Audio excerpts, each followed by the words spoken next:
जय श्री कृष्णा। गीतांक 46 श्रीमद् भागवत गीता दूसरा अध्याय श्लोक 2.54 से 2.57 तक। मोह कलिल और श्रुति विप्रतिपत्ति।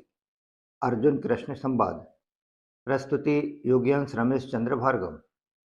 प्रिय धर्म प्रेमियों, पिछले अंक यानी गीतांक 45 में श्लोक 2.52 से श्लोक 2.53 तक इन दो श्लोकों में भगवान ने अर्जुन को अनामय पद प्राप्ति क्रम के बारे में बताया। इसके बाद आगे श्लोक 2.54 में अर्जुन भगवान श्री कृष्ण से मोह कलिल और श्रुति विप्रतिपत्ति दूर होने पर योग को प्राप्त हुए स्थिर बुद्धि वाले पुरुष के विषय में प्रश्न करते हैं, जिसका प्रत्युत्तर श्लोक 2.55 से 2.57 तक भगवान अर्जुन को प्रदान करते हैं। आइए जानते हैं। श्लोक 2.54। अर्जुन उवाच स्थित प्रज्ञस्य का भाषा समाधिस्थस्य केशव स्थित धीः किम प्रभाषेत किमासीत ब्रजेत किम। स्वाध्याय मनन 4 बिंदुओं में। पॉइंट नंबर 1, यहाँ अर्जुन ने स्थित प्रज्ञ के विषय में जो प्रश्न किए हैं, इन प्रश्नों को करने के पहले अर्जुन के मन में कर्म और बुद्धि को लेकर शंका पैदा हुई थी। जब भगवान अर्जुन से कहते हैं कि तेरी बुद्धि मोह कलिल और श्रुति विप्रतिपत्ति को तर जाएगी, तब तू योग को प्राप्त हो जाएगा, यह सुनकर अर्जुन के मन में शंका हुई कि जब मैं योग को प्राप्त हो जाऊंगा, अर्थात स्थित प्रज्ञ हो जाऊंगा, तब मेरे क्या लक्षण होंगे। यह अर्जुन की अपनी व्यक्तिगत शंका थी, जिसको उसने पहले पूछ लिया। और कर्म तथा बुद्धि को लेकर, अर्थात सिद्धांत को लेकर जो दूसरी शंका थी, उसको अर्जुन ने स्थिति प्रज्ञ के लक्षणों का वर्णन होने के बाद में पूछा। अगर अर्जुन सिद्धांत का प्रश्न यहाँ 54वें श्लोक में ही कर लेता, तो स्थिति प्रज्ञ के विषय में प्रश्न करने का अवसर बहुत दूर हो जाता। Point number 2, समाधिस्थस्य। जो मनुष्य परमात्मा को प्राप्त हो चुका है, उसके लिए यहाँ समाधिस्थ पद आया है। स्थित प्रज्ञस्य, यह पद साधक और सिद्ध दोनों का वाचक है, जिसका विचार दृढ़ है, जो साधन से कभी विचलित नहीं होता। ऐसा साधक भी स्थित प्रज्ञ अर्थात स्थिर बुद्धि वाला है, और परमात्म तत्व का अनुभव होने से जिसकी बुद्धि स्थिर हो चुकी है, ऐसा सिद्ध पुरुष भी स्थिति प्रज्ञ है।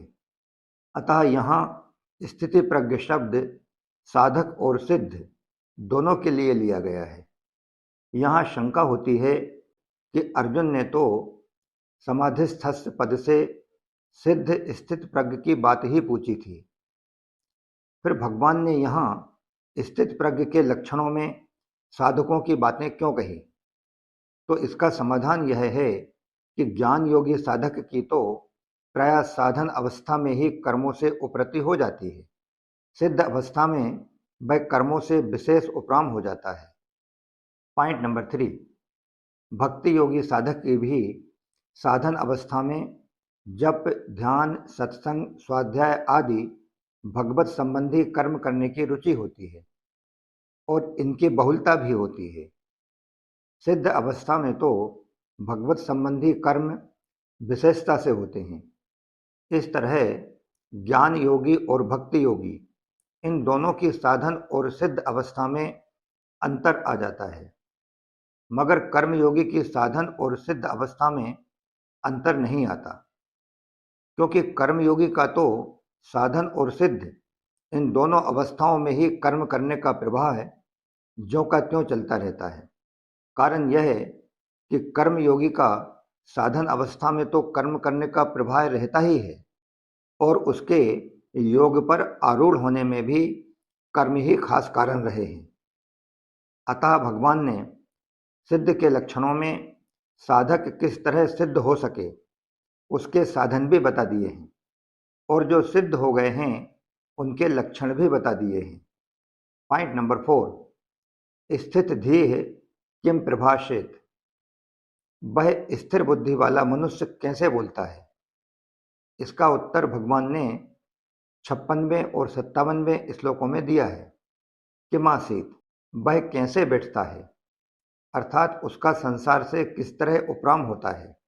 इसका उत्तर भी भगवान ने इसी दूसरे अध्याय के 58वें श्लोक से 63वें श्लोक तक दिया है। ब्रजेत किम, वह कैसे चलता है, अर्थात वह व्यवहार कैसे करता है। इसका उत्तर भगवान ने आगे इसी अध्याय के 64वें श्लोक से 71वें श्लोक तक दिया है। श्लोक 2.55, श्री भगवान उवाच प्रजहाति यदा कामान सर्वान् पार्थ मनोगतान् आत्मन्येवात्मना तुष्टः स्थित प्रज्ञस्त दोच्यते। स्वाध्याय मनन 15 बिंदुओं में। पॉइंट नंबर 1, प्रजहाति यदा कामान सर्वान् पार्थ मनोगतान्, अर्थात कामना ना तो स्वम में है और ना मन में ही है। कामना आने जाने वाली है और स्वम निरंतर रहने वाला है, अतः स्वम में कामना कैसे हो सकती है। पॉइंट नंबर 2, मनोगतान, मन एक करण है, उसमें कामना निरंतर नहीं रहती, प्रत्युत उसमें आती है, अतः मन में भी कामना कैसे हो सकती है। परंतु शरीर इंद्रियां मन बुद्धि से तादात्म्य होने के कारण मनुष्य मन में आने वाली कामनाओं को अपने में मान लेता है। पॉइंट नंबर 3, जहाति, इस क्रिया के साथ उपसर्ग देने का तात्पर्य है कि साधक कामनाओं का सर्वथा त्याग कर देता है, अतः साधक में किसी भी प्रकार की कामना का लेस मात्र अंश किंचित मात्र भी नहीं रहता है। पॉइंट नंबर 4, अपने स्वरूप का कभी त्याग नहीं होता और जिससे अपना कुछ भी संबंध नहीं है उसका भी त्याग नहीं होता। त्याग उसी का होता है जो अपना तो नहीं है, बस उसको अपना मान लिया है। पॉइंट नंबर 5, ऐसे ही कामना अपने में नहीं है पर उसको अपने में मान लिया है। इस मान्यता का त्याग करने को ही यहाँ प्रजहाति पद से कहा गया है। पॉइंट नंबर 6, यद्यपि कामान शब्द में बहुवचन होने से सर्वान पद उसी के अंतर्गत आ जाता है, तथापि यहाँ सर्वान पद देने का तात्पर्य है कि ना कोई कामना रहे और ना ही किसी भी तरह की कामना का कोई अंश ही शेष रहे। पॉइंट नंबर 7, आत्मन्येवात्मना तुष्टः, अर्थात संपूर्ण कामनाओं का त्याग कर अपने आप में ही संतुष्ट रहना, अपने आप में सहज स्वाभाविक संतोष होना। पॉइंट नंबर 8, संतोष दो तरह का होता है, एक संतोष गुण और दूसरा संतोष स्वरूप है। अंतःकरण में किसी प्रकार की कोई भी इच्छा ना हो, यह संतोष गुण है, और स्वम में असंतोष का अत्यंता भाव है, यह संतोष स्वरूप है। पॉइंट नंबर 9, स्वरूप भूत संतोष स्वतः सर्वदा रहता है, इसके लिए कोई अभ्यास या विचार नहीं करना पड़ता। स्वरूप भूत संतोष में प्रज्ञा यानी बुद्धि स्वतः स्थिर रहती है। पॉइंट नंबर 10, स्थित प्रज्ञस्थ दोच्यते, ये स्वम जब बहु शाखाओं वाली अनंत कामनाओं को अपने में मानता था, वास्तव में कामनाएं उस समय भी अपने में नहीं थीं और यह स्वम स्थिति प्रज्ञ ही था, परंतु अपने में कामनाओं को मानने के कारण बुद्धि के स्थिर न होने से उस समय इस स्वम को स्थिति प्रज्ञ नहीं कहा जा सकता। पॉइंट नंबर 11, दूसरे शब्दों में उस समय स्वम को अपनी स्थित प्रज्ञता का अनुभव नहीं होता था। अब उस स्वम ने अपने अंदर से संपूर्ण कामनाओं का त्याग कर दिया, कामनाओं की मान्यता को हटा दिया, इसलिए अब वह स्थित प्रज्ञ कहा जाता है, अर्थात उसको अब अपनी स्थित प्रज्ञता का अनुभव हो जाता है। पॉइंट नंबर 12, साधक तो बुद्धि को स्थिर बनाता है, परंतु कामनाओं का सर्वथा त्याग होने पर बुद्धि को स्थिर बनाना नहीं पड़ता, वह स्वतः स्वाभाविक रूप से स्थिर हो जाती है। पॉइंट नंबर 13, कर्मयोग में साधक का कर्मों से ज्यादा संबंध रहता है, इसलिए कर्मयोगी का कर्मों के साथ संबंध साधक अवस्था में भी रहता है और सिद्धावस्था में भी। पॉइंट नंबर 14, भगवान ने 53वें श्लोक में योग की प्राप्ति में बुद्धि की दो बातें कही थीं। संसार से हटने में तो बुद्धि निश्चल हो और परमात्मा में लगने में बुद्धि अचल हो, अर्थात निश्चल कहकर संसार का त्याग बताया और अचल कहकर परमात्मा में स्थित होना बताया। उन्हीं दो बातों को लेकर यहाँ यदा और तदा पद से कहा गया है कि जब साधक कामनाओं से सर्वथा रहित हो जाता है और अपने स्वरूप में ही संतुष्ट रहता है, तब वह स्थित प्रज्ञ कहा जाता है। पॉइंट नंबर 15, तात्पर्य है कि मनुष्य के मन में जब तक कामना का अंश रहता है तब तक वह साधक कहलाता है, और जब मनुष्य के मन से कामनाओं का सर्वथा अभाव हो जाता है तब वह सिद्ध कहलाता है। इन्हीं दो बातों का वर्णन भगवान ने आगे भी 72वें श्लोक तक, अर्थात इस अध्याय की समाप्ति तक प्रत्येक श्लोक में किया है। अर्थात प्रत्येक श्लोक के पूर्वार्ध के पदों से संसार का त्याग बताया है और हर एक श्लोक के उत्तरार्ध के पदों से परमात्मा में स्थिति बताई है। श्लोक 2.56, दुखेश बनु दिग्न मनाह सुखेशु विगत स्पृहा वीतराग भय क्रोधा स्थित धीर मुनि रुच्यते। स्वाध्याय मनन 12 बिंदुओं में। पॉइंट नंबर 1, अर्जुन ने तो स्थिति प्रज्ञ कैसे बोलता है, अर्थात क्रिया की प्रधानता को लेकर प्रश्न किया, पर भगवान अर्जुन को भाव की प्रधानता को लेकर उत्तर देते हैं, क्योंकि क्रियाओं में भाव ही मुख्य होता है। हर एक क्रिया भावपूर्वक ही होती है। भाव बदलने से क्रिया बदल जाती है, अर्थात बाहर से क्रिया वैसी ही देखने पर भी वास्तव में वैसी नहीं रहती। उसी भाव की बात भगवान यहाँ दुखेश्वनु द्विग्नमनाः कहकर बता रहे हैं, अर्थात दुखों की संभावना और उनकी प्राप्ति होने पर भी जिसके मन में उद्वेग नहीं होता, अर्थात कर्तव्य कर्म करते समय कर्म करने में बाधा लग जाना, निंदा अपमान होना, कर्म का फल प्रतिकूल होना आदि आदि प्रतिकूलताएं आने पर भी कर्मयोगी के मन में उद्वेग नहीं होता। पॉइंट नंबर 2, कर्मयोगी के मन में उद्वेग हलचल आदि न होने का कारण यह है कि उसका मुख्य कर्तव्य दूसरों के हित के लिए कर्म करना होता है, कर्मों को सांगोपांग करना होता है। कर्मों के फल में कहीं उसकी आसक्ति, ममता, कामना न हो जाए, कर्मयोगी इस विषय में सदैव सावधान रहता है। ऐसा करने से उस कर्मयोगी के मन में एक प्रसन्नता रहती है और उसी प्रसन्नता के कारण बड़ी से बड़ी प्रतिकूलता आने पर भी उसके मन में उद्वेग नहीं होता है। पॉइंट नंबर 3, सुखेषु विगत स्पृहा, सुखों की संभावना और उनकी प्राप्ति होने पर भी जिसके भीतर स्पृहा नहीं होती, अर्थात वर्तमान में कर्मों का सांगोपांग हो जाना, तात्कालिक आदर और प्रशंसा होना, अनुकूल फल मिल जाना आदि आदि अनुकूलताएं आने पर भी उसके मन में इस प्रकार की स्पृहा नहीं होती कि यह परिस्थिति ऐसी ही बनी रहे, यह परिस्थिति सदा मिलती रहे, अर्थात कर्मयोगी के अंतःकरण में अनुकूलता का कुछ भी असर नहीं होता है।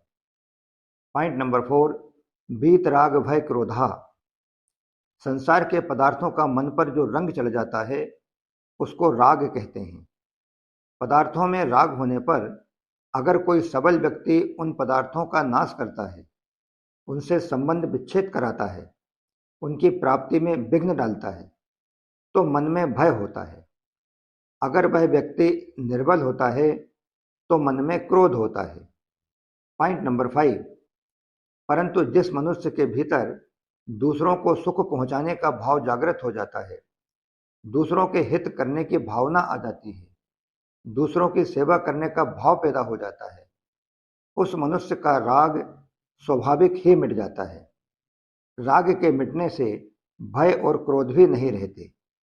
अतः ऐसा व्यक्ति राग, भय और क्रोध से सर्वथा रहित हो जाता है। पॉइंट नंबर 6, जब तक मनुष्य के भीतर उद्वेग, स्पृहा, राग, भय और क्रोध आंशिक रूप से विद्यमान रहते हैं, तब तक वह साधक होता है। और जब कोई मनुष्य इनसे सर्वथा रहित हो जाता है, तब वह सिद्ध हो जाता है। पॉइंट नंबर 7, वासना, कामना आदि सभी राग के ही स्वरूप हैं। अंतःकरण में जो छिपा हुआ राग रहता है, उसका नाम वासना है। उस वासना का ही दूसरा नाम आसक्ति और प्रियता है। पॉइंट नंबर 8, मेरे को अमुक वस्तु मिल जाए, इस प्रकार की जो इच्छा होती है, उसका नाम कामना है। पॉइंट नंबर 9, कामना पूरी होने की जो संभावना है, उसका नाम आशा है। पॉइंट नंबर 10, कामना पूरी होने पर भी अपने पास पदार्थों के और ज़्यादा बढ़ने की तथा पदार्थों के और अधिक मिलने की जो इच्छा होती है, उसी का नाम लोभ है। पॉइंट नंबर 11, और लोभ की मात्रा अधिक बढ़ जाने का नाम तृष्णा है। तात्पर्य है कि उत्पत्ति कारक और विनाशशील पदार्थों में जो खिंचाव है, उसी को वासना, कामना आदि नामों से जाना जाता है। पॉइंट नंबर 12, स्थित धीर मुनि रुच्यते। यहाँ यह पद भगवान द्वारा ऐसे मननशील कर्मयोगी के लिए कहा गया है जिसकी बुद्धि स्थिर और अटल हो गई हो। मुनि शब्द वाणी पर लागू होता है, इसलिए अर्जुन द्वारा किए गए प्रश्न किम प्रभाषित, इसके उत्तर में भगवान ने मुनि शब्द कह दिया है। परंतु वास्तव में मुनि शब्द केवल वाणी पर ही अवलंबित नहीं है। कर्मयोग का प्रकरण होने से यहाँ मननशील कर्मयोगी को मुनि कहा गया है। मननशीलता का तात्पर्य है सावधानी का मनन, जिससे कि मन में कोई कामना, आसक्ति ना आ जाए।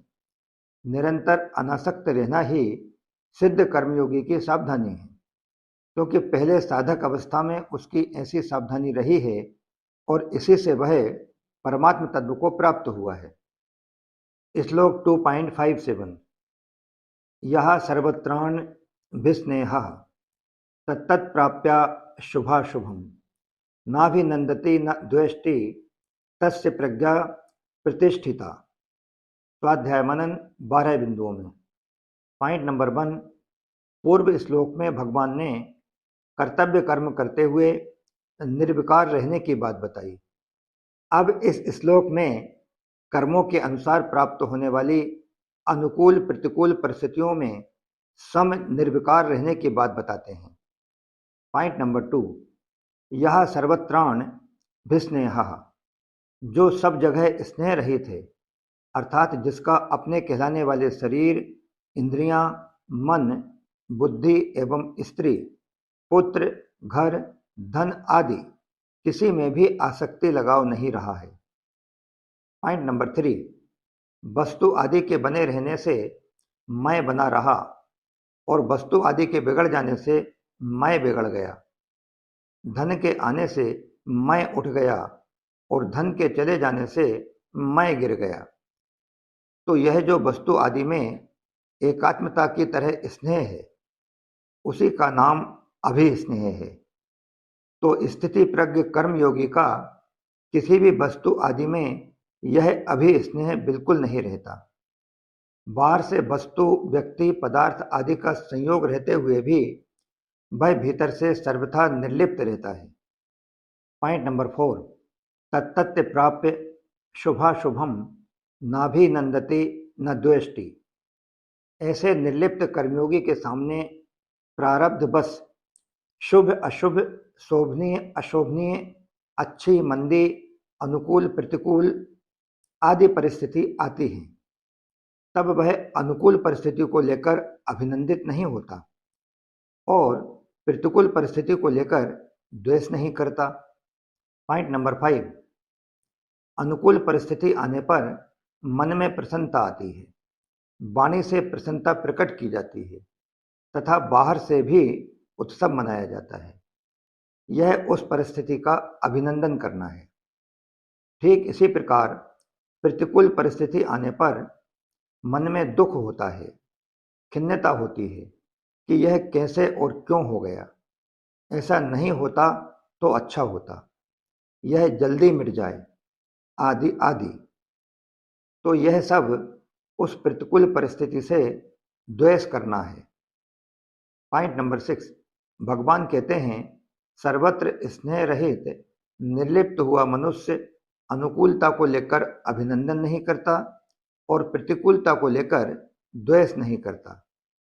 तात्पर्य यह है कि अनुकूल प्रतिकूल और अच्छे मंदे अवसर मनुष्य को प्राप्त होते ही रहते हैं, मगर जो मनुष्य सर्वत्र स्नेह और द्वेष रहित होते हैं उनके भीतर सदा निर्लिप्तता बनी रहती है।